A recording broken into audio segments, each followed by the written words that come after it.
Summary. Alfieri is a lawyer and narrator and starts to play off with a monologue. He tells us we're in Red Hook, a slum in Brooklyn. Alfieri pops up in between scenes to narrate, informing us a little more about the characters and themes in the play. At the end of the monologue, he introduces us to our protagonist, Eddie Carboni, a longshoreman who spent his entire life working on the docks of Red Hook. Soon we meet Eddie's family. He has a young niece, Catherine, and a wife, Beatrice. Catherine has just been offered a job as a stenographer at a plumbing company. Eddie, the king of overprotective father figures, is hesitant to let her take it. Eventually, he chills out and gives her the okay. We also learn Beatrice has a couple of cousins who will soon arrive from Sicily. They're being smuggled into the country illegally, and they plan to live with the Carbonis while working on the docks. The cousins Marco and Rodolfo soon show up. Marco's come to America to send money back to his family but plans to leave after a few years working in the States. Rodolfo, however, wants to stay in America forever. Catherine is entranced by everything Rodolfo does. He sings Paper Doll in front of everyone and Catherine is amazed. She falls in love. Before too long, Catherine and Rodolfo start dating. Eddie doesn't approve of the relationship and becomes obsessed with breaking up the happy couple. First, he tells Catherine that Rodolfo is trying to marry her so that he can get his American citizenship. It doesn't work. Next, he goes to Alfieri to see if there are any legal actions he can take. Eddie tries to hint to Alfieri that Rodolfo might be gay. His main evidence is that Rodolfo is able to sing, dance, sew, cook, and is blonde.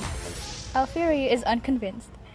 There is nothing the law can do to stop the relationship, unless the immigration finds out the manner in which Rodolfo entered the country.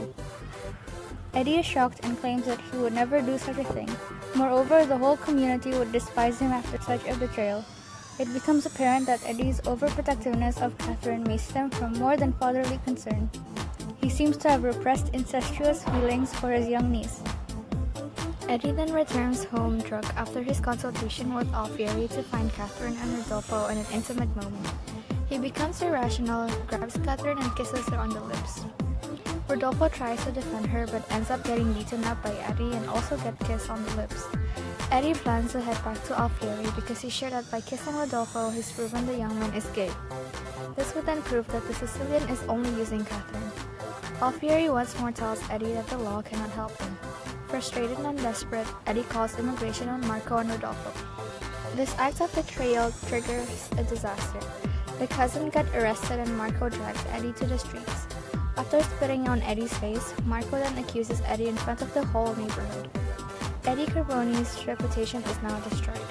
Marco and Rodolfo is then arrested before being bailed out by Alfieri. Catherine and Rodolfo get married. Beatrice intends to go out, but Eddie stops her and forbids her from going. The lawyer makes Marco promise not to take revenge on Eddie. Marco doesn't listen, show up outside and yells for Eddie. Beatrice, trying her best to stop her husband, tells him it's not his name he wants, but it is Catherine. In denial, Eddie rushes to Marco, pulling out a knife. Marco twists Eddie's arm around so that the longshoreman's own knife impales him. Eddie dies in Beatrice's arm. The play ends with another one of Alfieri's monologue, where he tells us that he mourns Eddie despite his misguidance.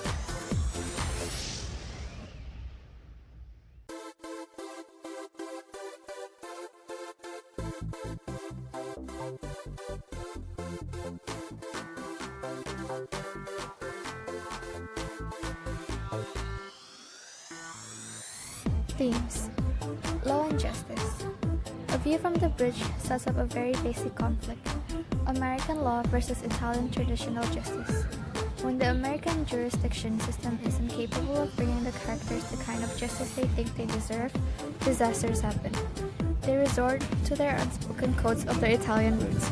This results in bloody revenge and duels on the streets. Alfieri is a first-generation Italian-American lawyer. This makes him the perfect embodiment of the play's clash of cultures and their differing ideas of justice. Eddie's being a good person is open to debate. The man was born poor, but he did not resort to crime or government handouts. He got a job as a longshoreman and worked his earn.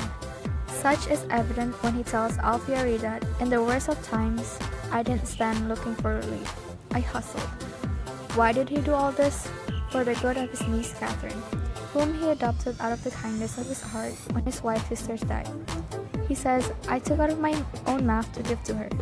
He was also kind in the sense where initially he welcomed the Italian cousins with open arms and declared that it was his honor to care for them. He allowed Catherine to take the job as a stenographer after seeing how much it meant to her, despite being against it. However, Eddie also had an obsessive, incestuous infatuation with his niece. He even cuts his wife off emotionally and gives the bulk of his attention to his niece. Eddie even says to Alfieri, I took out of my wife's mouth to give to her. He betrays his family and community by maliciously calling immigration on Marco and Rodolfo. The sin may very well result in the death of Marco's entire family, not to mention the fact that the two other submarines get hauled off in the bargain. Rather than confessing his flaw, he is in denial and throws himself into a bloody duel with Marco, which results in his own death. Love. The play shows us that love is not always beautiful. It is responsible for all the conflict between the characters. It is a deep passion that can create jealousy and cause pain both to the person who loves, the person who is loved, and those around them. For Eddie, love also causes conflict within himself when he cannot admit to his illicit love for Catherine. The audience is left to imagine what happens to the lovers, Catherine and Rodolfo, at the end of the play. Do they go on to find happiness? What about Beatrice? Love in the Carboni family. Beatrice, Eddie, and Catherine are first seen as a loving family, where Eddie Carboni had never expected to have a destiny. A man works, raises his family, goes bowling, eats, gets old, and then dies. Displaying how Eddie would tirelessly work and endure pain to keep his family happy. The Carboni family lives by the rule that it's wonderful for a whole family to love each other. Marco's love for his family. Marco loves his family deeply. He has come to America to help them. He states that, what can I do? The older one is sick in his chest. My wife, she feeds them from her own mouth. I tell you the truth, if I stay there, they will never grow up. They eat the sunshine. Therefore, he feels liable for their well-being, reinforcing the love for his family. Additionally, he displays his trust for his wife of not cheating on him by stating she waits. When a comical remark is made by Eddie, he constantly alludes to missing them a lot. Beatrice's love for her family. Beatrice even loves her extended family in Sicily enough to support her cousins. Therefore, to her family, ties are very important. Brotherly love between Marco and Rodolfo. Marco loves his brother dearly. Marco and Rodolfo have a strong bond, great enough for Marco to lay down his life for his brother's cause. He is protective towards him. For instance, when Eddie taught Rodolfo how to box and went overboard with the training, Marco asserted his dominance on Eddie, and is described as the following. He kneels, grasps, and with strain slowly raises the chair higher and higher, getting to his feet now. Rodolfo and Catherine have stopped dancing as Marco raises the chair over his head. Marco is face to face with Eddie, a strained tension gripping his eyes and jaws. His neck stiff, the chair raised like a weapon over Eddie's head, and he transforms what might appear like a glare of warning into a smile of triumph, and Eddie's grin vanishes as he absorbs his look. Additionally, he always keeps Rodolfo in his limits, for them to survive in America. For instance, when Eddie warns Rodolfo of not singing as he could be picked up, Marco further emphasizes this point to Rodolfo by stating, yes, you will be quiet, Rodolfo. Love of Beatrice and Eddie. Eddie and Beatrice's marriage is obviously not as strong as it used to be. Beatrice asks, when am I gonna be a wife again, Eddie? As they have not slept together for months. And Beatrice finally hits Eddie with the reality of Eddie wanting something else, Eddie, and you can never have her. However, there is still love hidden between the couple. For instance, Beatrice doesn't attend Catherine's wedding, She stays loyal to Eddie and instructs Catherine to, "Now go to your wedding, Katie, I'll stay home. Go, God bless you, God bless your children." Additionally, at the ending of the play, Eddie displays his love for Beatrice with only shouting her name and calling her "my bee," and dying in her hands. Love between Rodolfo and Catherine. When Rodolfo first enters the Carboni house, Catherine is immediately fascinated by him. From his blonde hair to his ability to sing, Catherine is wooed by the fact that he is practically blonde and that he could sing jazz. This causes her to fall quickly in love with him. Their relationship quickly develops despite Eddie accusing Rodolfo of using Catherine to obtain American citizenship. They overcome Eddie's attempts at breaking them up and eventually get married. Love of Eddie and Catherine. Eddie and Catherine, although uncle and niece, have become more like a father and a daughter. Eddie made a lot of sacrifices to provide Catherine with the best education he could. "I'm responsible for you," is what he tells Catherine, displaying the sense of Eddie being a fraternal figure to Catherine. However, carnal feelings for Catherine, and more importantly, Eddie's denial of these incestuous feelings, is where Eddie's martial lies. Eddie views his reaction against Catherine's engagement as being purely innocent, whereas it is clear to the audience of him getting willies when Catherine walked all wavy. Eddie calls Catherine as Greta Garbo, a sex symbol, and for a fatherly figure, calling his daughter Garbo is eccentric. Further crystallizing this, he calls Catherine a Madonna, who is the virginal mother of Jesus. Eddie, being a religious Italian father, calling his daughter Madonna is atrocious. The lack of self-awareness leads Eddie to his downfall.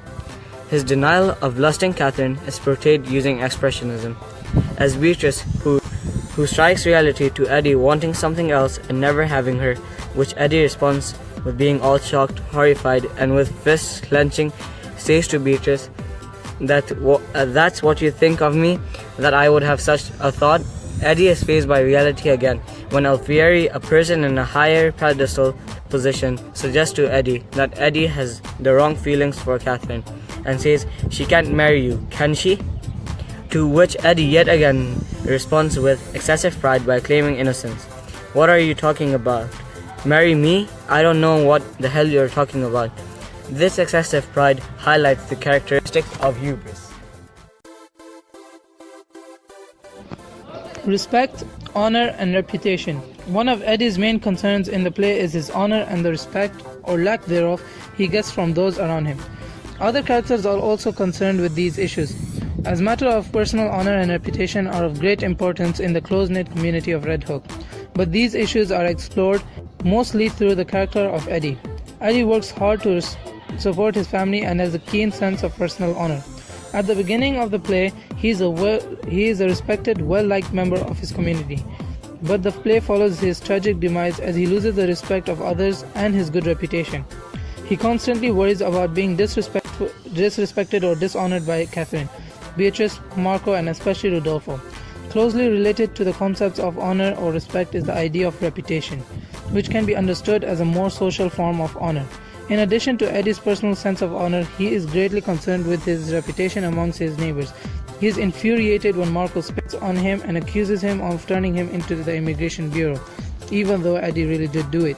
Because these actions disrespected and dishonored Eddie, but especially because they occurred in public, in front of the neighbors. After Eddie's reputation is tarnished, his neighbors Lipari, Louis, and Mike ignore and ostracize him when he is stabbed by Marco, and Alfieri ends the play by affirming that he still mourns Eddie respectfully, granting Eddie some vestige of a positive reputation after all.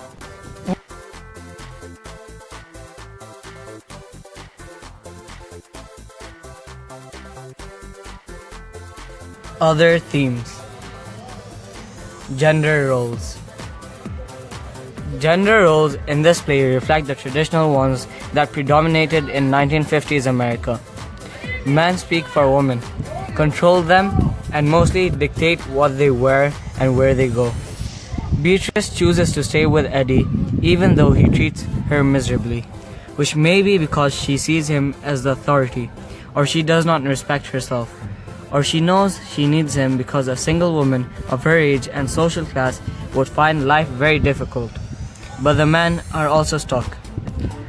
What is masculine and what is manly is clearly defined, and when someone deviates from that, such as Rodolfo, they are subject to mocking, curiosity, and outright hostility. If Eddie does indeed have homosexual leanings, it is no wonder he buries them.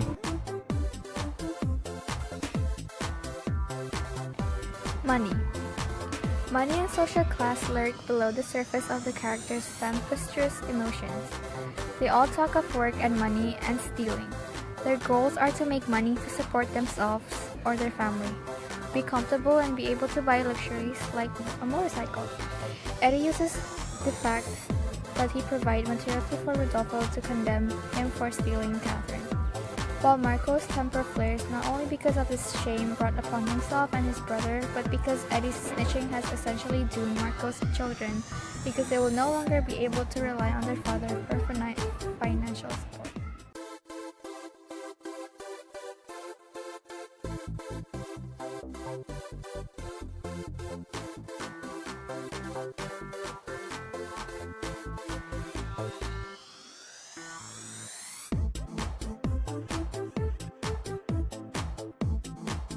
Characters. Alfieri. Alfieri, a brief introduction. Alfieri is trapped in the middle. He was born an Italian, but for the past 25 years or so, he's been an American. Some may say that he is the bridge that the title of the play refers to, because he has one foot in Italy and the other in America. Whatever the case, it seems that these two cultures and their ideas of right and wrong are at war inside him. What does that mean exactly? Well, first, he is a lawyer, and like most honest lawyers, he respects the law. In his first monologue, he tells the audience, "Now we are quite civilized, quite American. Now we settle for half." And I like it better. When he says settle for half, he means that the community of Red Hook rarely resolves its feuds with violence anymore, like they did back when Al Capone roamed the streets. Now with the compromise, they rely on the law. Well, most of the time. When Eddie and Marco duel to regain their honor, they're adhering to a much older law, that tribal laws of Italy. These codes of conduct demand bloody revenge when a man's honor has been attacked. For pretty much the entire play, Alfieri seems to be on the side of American law. He is the voice of reason. When Eddie first comes to him for help, Alfieri tells him, "You have no recourse in the law." There's nothing illegal about Catherine and Rodolfo's relationship. He advises Eddie to forget about it and let Catherine live her own life. It's not until Alfieri's second meeting with Eddie that we get a hint that some part of him might secretly be attracted to the animalistic forces that Eddie is unleashing. Alfieri tells the audience about how, almost transfixed, he had come to feel. Even so, when the lawyer goes to bail out Rodolfo and Marco, he makes Marco promise to not take revenge on Eddie. Alfieri tells him that only God has the right to judge such things.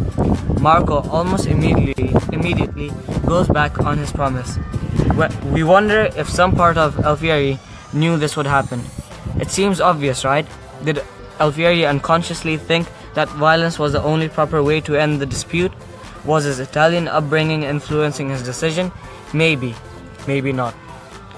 In his final monologue, however, Alfieri finally admits to the war that's been going on inside him. "And so I mourn. Eddie," I admitted, with a certain alarm. While Alfieri's logical mind knows what Eddie did was wrong, some part of him seems to admire the longshoreman's refusal to settle for half. Alfieri as a Greek chorus. No Greek tragedy is complete without a chorus. In A View from the Bridge, Miller replaces what used to be a horde of masked singing dancers with one guy, Alfieri. Back in the day when Athens was the theater capital of the Western world, it was the chorus's job to step in and comment on the action of the story. Alfieri does the same thing. He pops up between scenes, gives us 2 cents, and connects the play with larger moral and societal implications. The chorus generally did a lot of moaning and wailing about the tragic events that were going on around them. Some may say their sympathy was the audience's window into the horrific events of the play. When Alfieri doesn't make a big show of his sorrow, he comments several times on how terrible everything that goes down is. He even ends the play by telling the audience that he mourns Eddie. The chorus would also sometimes try and talk the tragic hero out of whatever misguided things they were doing. Of course, the hero would always be like whatever and just do what he wanted to do in the first place. Sound familiar? Catherine. Catherine is Eddie's niece, but he has raised her like a daughter and she looks up to him as a father figure. She is poised on the threshold of adulthood as the play begins.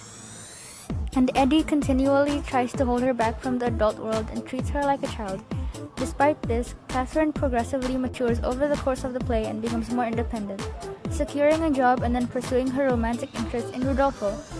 Catherine is still heavily influenced and maybe even manipulated by other characters like Beatrice and Rodolfo, but shows signs of real independence when she justifies her closeness with Eddie to Rodolfo, and when she berates Eddie late in the play more than Beatrice thinks is appropriate.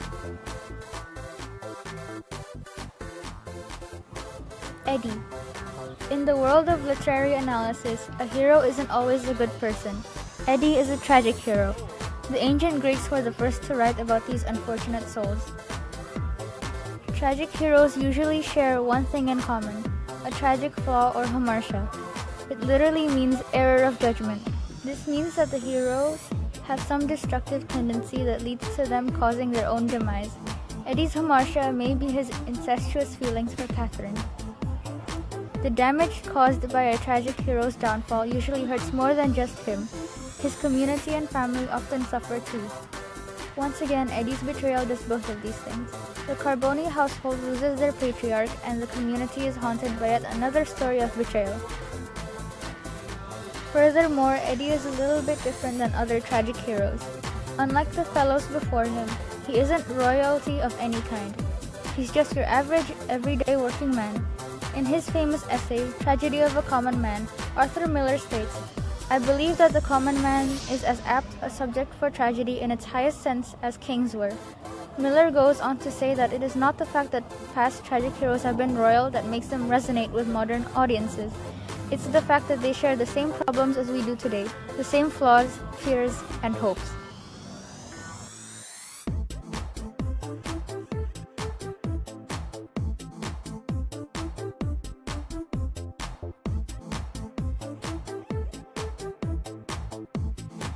Other characters. Beatrice. Beatrice is Eddie's wife, who is suspicious about Eddie's feelings for Catherine and who tries to encourage Catherine to become more independent. Eddie feels that Beatrice doesn't respect him because of how much she disagrees with him, but later in the play, Beatrice actually defends Eddie when Catherine finally yells at him and calls him a rat. Despite what misgivings she may have about their marriage and about Eddie's feelings towards Catherine, she still loves her husband, as can be seen at the end of the play when she holds Eddie as he dies in her arms.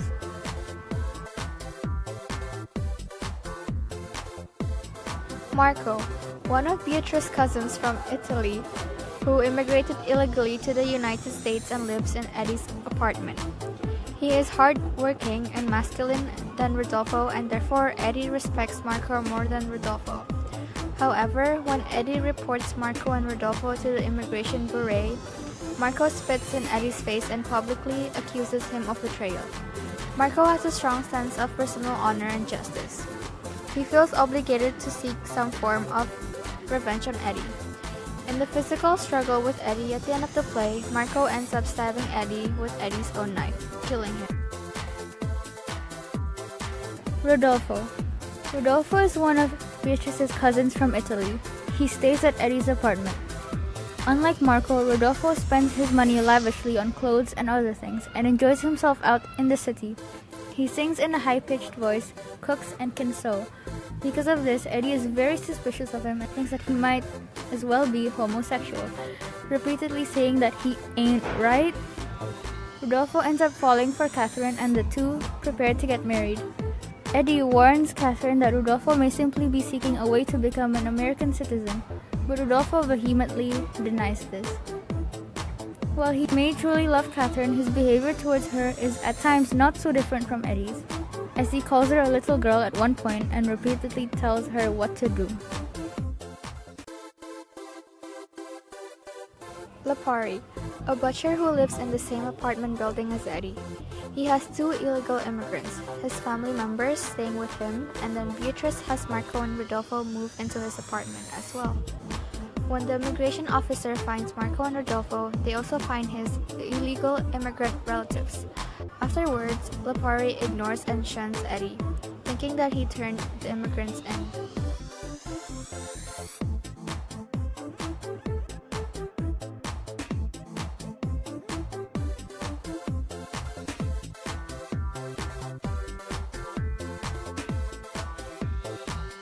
Symbols. The Brooklyn Bridge. While it is never mentioned explicitly during the play, the Brooklyn Bridge is alluded to in Miller's title and is to be imagined in the background of Eddie's Brooklyn neighborhood, an important symbol of New York that connects Brooklyn to Manhattan. The bridge is a liminal or in-between space not fully belonging to either Brooklyn or Manhattan. In this way, it comes to represent how many of the characters in the play are similarly on bridges of sorts of their life, caught between two worlds or two stages of life.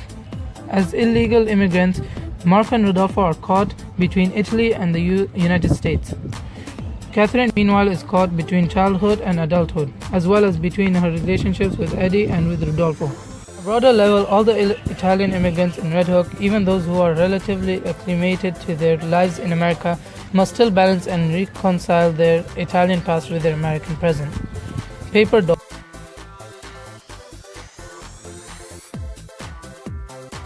Paper Doll. When Rodolfo tells Catherine that he can sing, she asks him to sing the song Paper Doll for her. He ends up singing the song repeatedly throughout the play, and apparently sings it so much while working that he earns the nickname Paper Doll. As a popular song, Paper Doll is something that the young Rodolfo and Catherine share together, and which Eddie is therefore jealous of. He is irritated when they dance together to the song near the end of Act 1, as bonding together of the song has drawn Rodolfo and Catherine closer together. In addition, the title and lyrics of the song are symbolically significant. The idea of the paper doll is important as Rodolfo's nickname because of its connotations of fragility. The nickname is as a result of Rodolfo's odd behavior on the docks, including singing in a high voice, makes Eddie uncomfortable because it suggests that Rodolfo is effeminate and potentially not heterosexual. In terms of lyrics, the song says, "I'm gonna buy a paper doll that I can call my own, a doll that other pharaohs cannot steal." The idea of having a woman completely under one's control and in one's possession, like a paper doll, is eerily similar to Eddie's ideal relationship with Catherine. His love for her is so possessive and oppressive that he treats her more like a doll he wants to control than a family member.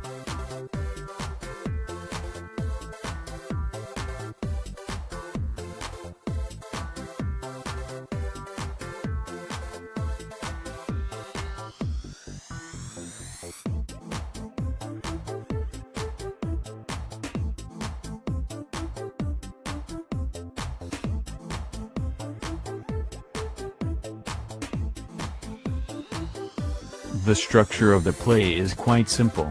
Originally a one-act drama, the play was extended to allow an expanded part for Catherine and Beatrice. At this point an interval became necessary, and Miller used the two acts to mark a division in Eddie's story. In the first act, he tries to keep Catherine from falling in love with Rodolfo. In the second, he finds he has failed in this, and first throws Rodolfo out of the house, then tries to have him deported as an illegal immigrant, which provokes the fatal confrontation with Marco, as Eddie tries to recover his name. Within each act are clear episodes. The device of depicting Italian and Sicilian immigrants enables Miller to make them more or less articulate in English. Only Alfieri is a properly articulate, educated speaker of American English. For this reason, he can explain Eddie's actions to us, but not to Eddie, who does not really speak his language. Eddie uses a naturalistic Brooklyn slang, quicker for more quickly, stole for stolen and so on. His speech is simple, but at the start of the play is more colorful, as he tells Catherine she is walkin' wavy and as he calls her Madonna. Catherine's speech is more often in grammatically standard forms, but not always. Her meekness is shown in the frequency with which her speeches begin with yeah, agreeing with, or qualifying Eddie's comments. Rodolfo speaks with unnatural exactness. The words are all English but the phrases are not always idiomatic. He recalls vivid details of his life in Sicily, and he is given to poetic comparisons, as when he likens Catherine to a little bird that has not been allowed to fly. Marco has to think before he can speak in whole phrases or sentences. This means he says little, which, on stage, reinforces two ideas, that Marco is thoughtful, and that he is a man of action, rather than words.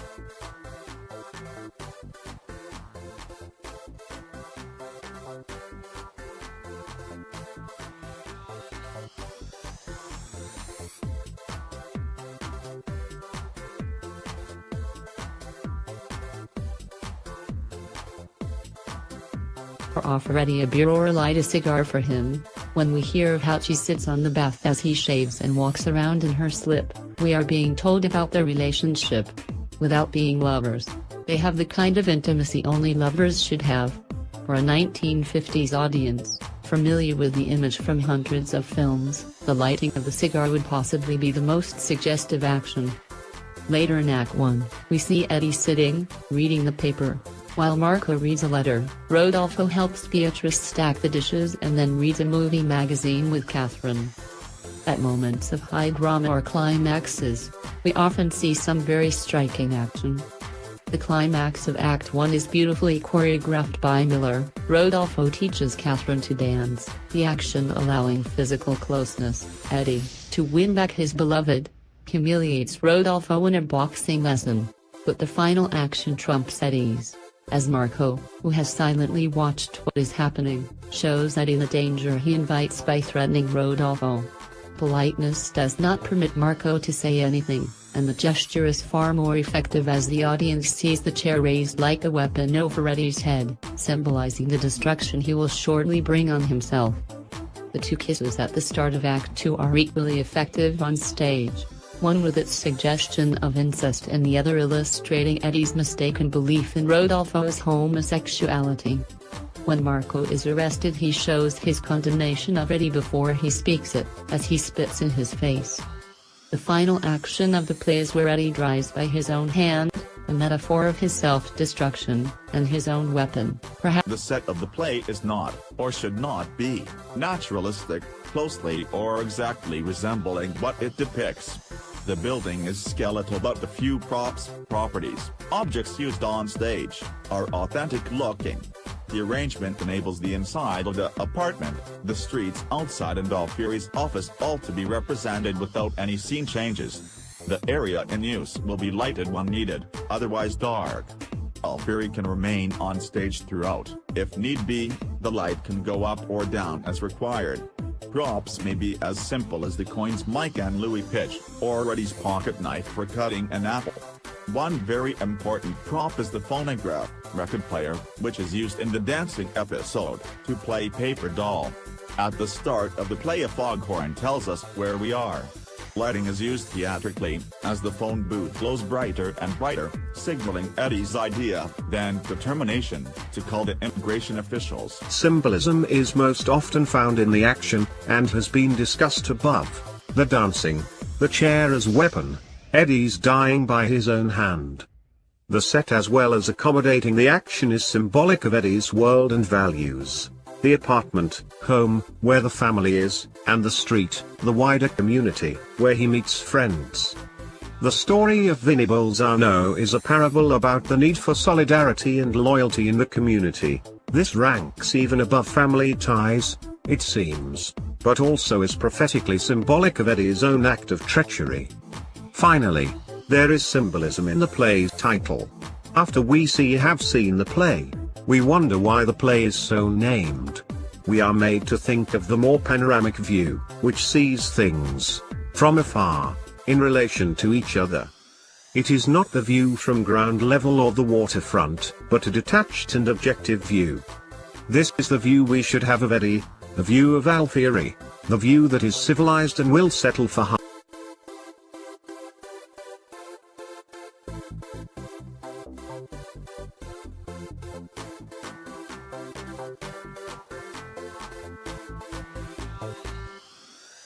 What is Marco trying to prove by lifting the chair?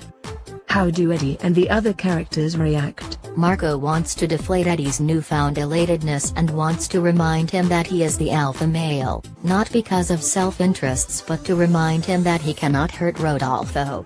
We know that Marco is more strong in build but he is a man of very few words, is silent and respectful, but the point he is trying to make to Eddie is that I know you are my host but don't you dare threaten my family again.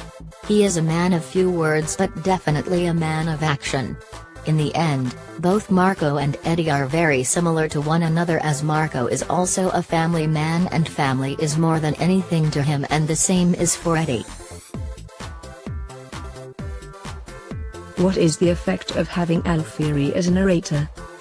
The effect of having Alfieri as the narrator enables the author to communicate an objective view of the action. Alfieri has very little effect on the movement of the plot, he's an observer above all else, but he also provides an all-around assessment through the advice he supplies the main characters over the course of the play. How does Arthur Miller vividly convey the changes in relationship between Eddie and Beatrice throughout the play? Beatrice changes in a number of ways throughout the play. The changes are mainly fueled by Eddie's inappropriate desires towards Catherine. At the beginning of A View from the Bridge, Beatrice and Eddie are presented as having a loving and close relationship. Beatrice cares deeply for Eddie. This is evident when the family is waiting for the arrival of the cousins. Miller makes Beatrice display her concerns towards Eddie. I'm just worried about you, that's all I'm worried. We understand that they have a mutual relationship when similarly, Eddie is able to calm Beatrice, don't worry about the walls. However, we as the audience are given hints by Miller about problems in their relationship near the beginning of the play. When Beatrice tells Catherine not to change herself when she goes to work, Miller makes Eddie strangely resentful to Beatrice. How does Miller vividly portray the relationship between Eddie and Catherine at this early moment in the play? Most answers focused on Eddie's protectiveness towards Catherine and were able to select text from the passage to support this. They often identified Eddie's role here as being like a father, pointing out his criticisms of Catherine in the passage, such as her walking wavy or wearing a skirt too short. Not many consider the effects of use of language, such as the sensuousness suggested here in the alliterative walking wavy. A few developed their comments to explain that Eddie has a dislike of Catherine growing up and attracting the attention of possible suitors. One perceptive candidate commented that Eddie calls her both baby and big girl as evidence of how Miller conveys the confusion he feels. Sound responses also considered Catherine's viewpoint in the passage, her innocent lack of understanding of Eddie's disapproval, which upsets her. Lower achieving candidates retold later narrative at the expense of close examination of the passage, or only considered Eddie's views. How does Miller make the ending of the play so powerfully dramatic?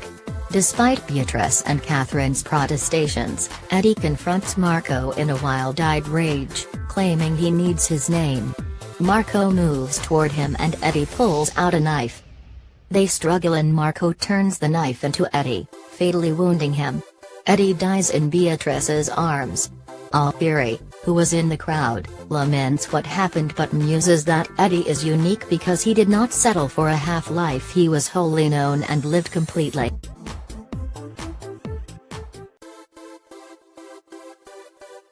How far does Miller make you sympathize with Beatrice? The best answers here often put a limit on their sympathy for Beatrice and argue that while Eddie's love for Catherine is not Beatrice's fault, she is wrong to blame Catherine, as she appears to do when she tells her to cover herself up around Eddie, or to stop flirting with him. Some candidates thought her encouragement of Catherine to marry Rodolfo only inflamed Eddie further. Several thought Beatrice should have confronted Eddie about his feelings for Catherine much earlier. Strong answers evaluated how far Miller encourages sympathy for Beatrice and always supported their views with detailed reference to the text, often in the form of brief but apt quotation. Weaker answers focused more on Eddie, and often explained his relationship with Catherine throughout the play, with a mention of Beatrice as an afterthought. Some weaker answers needed to use more detailed textual support. Give 3 key moments in which honor is depicted in the play A View from the Bridge. Eddie tells Beatrice, "It's an honor, B, I mean it," when they discuss the imminent arrival of the cousins. Perhaps one of the reasons why Eddie finds it impossible to admit his love for Catherine is because he knows how dishonorable it is. Alfieri warns Eddie that he will lose the respect of the neighborhood if he betrays the brothers. "You won't have a friend in the world, Eddie." It is significant that a lawyer, whom we would expect to uphold the law, is encouraging Eddie to do something illegal by continuing to keep the brothers hidden. Marco believes the only honorable course is to punish Eddie when Eddie betrayed the brothers. Alfieri tries to persuade him otherwise. To promise not to kill is not dishonorable, but Marco's sense of honor is too strong. It is interesting that Marco had given Alfieri his word that he would not harm Eddie, yet then does so. Clearly, Marco's need for revenge is stronger than any fear about breaking a promise. Eddie, however, blindly refuses to believe that he has done anything wrong. He desperately wants to get back his good name after Marco's accusations caused the neighborhood to turn away from him. "Marco's got my name, and you run tell him, kid, that he's gonna give it back to me in front of this neighborhood, or we have it out."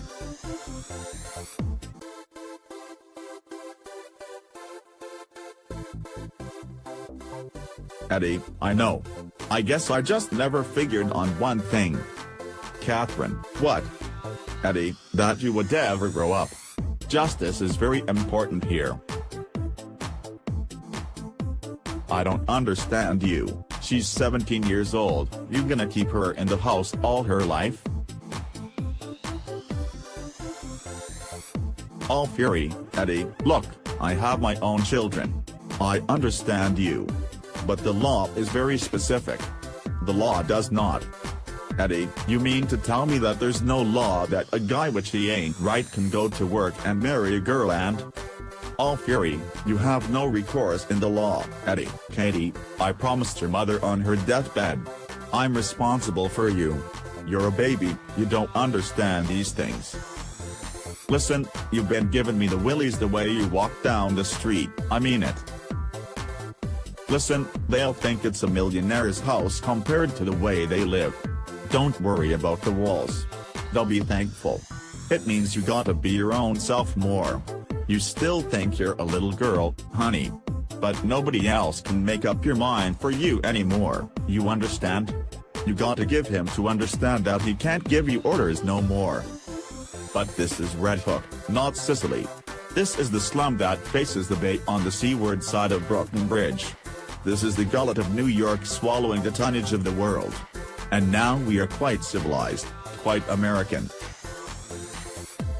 We all love somebody, the wife, the kids, every man's got somebody that he loves, hey?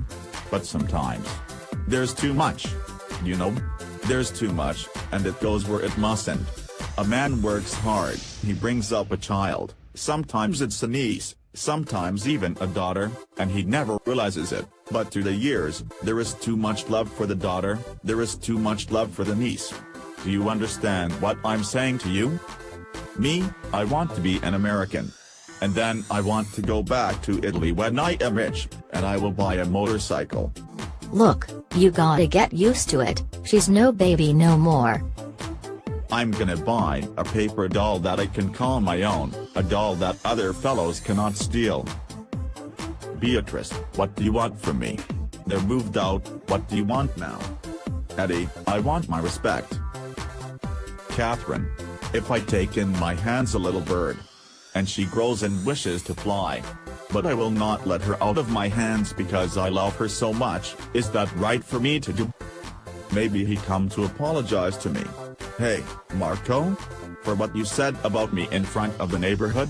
Wiping the neighborhood with my name like a dirty rag. I want my name, Marco.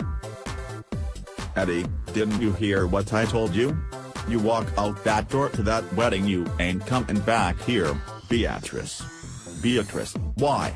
What do you want? Eddie, I want my respect. Didn't you ever hear of that? From my wife? This is my last word, Eddie, take it or not, that's your business. Morally and legally you have no rights, you cannot stop it, she is a free agent.